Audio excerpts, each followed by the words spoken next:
যে ঠকে আল্লাহ তাকে জিতিয়ে দেয়, কিন্তু যারা ঠকায়, প্রতারণা করে, আল্লাহ তাআলা তাদেরকে কখনো ছেড়ে দেন না।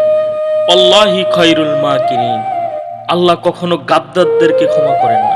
যারা বিশ্বাসঘাতকতা নিয়ে মানুষের সাথে খেলে, আল্লাহ তাদেরকে ক্ষমা করেন না।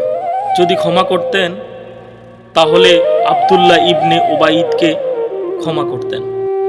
রাসূলের সাথে থেকেছেন, ইসলাম মেনেছেন, কিন্তু পিছন দিক থেকে ছুরি মেরেছিলেন। আল্লাহ বলেছিলেন, হে রাসূল, আপনি যদি তাকে 1000 বার জানাজা সম্পাদন করেন, কখনো তার জানাজা কবুল হবে না। আপনি তার জানাজা পড়াবেন না, কারণ বিশ্বাসঘাতকদেরকে কখনো আল্লাহও ক্ষমা করেন না।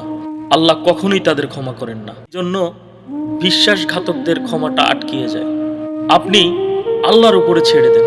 আপনি হতাশ হয়ে গিয়েছেন, ধোঁকায় নিমজ্জিত হয়েছেন, কষ্ট পেয়েছেন, দুঃখ পেয়েছেন, আপনি সব কিছু আল্লাহর উপরে ছেড়ে দেন।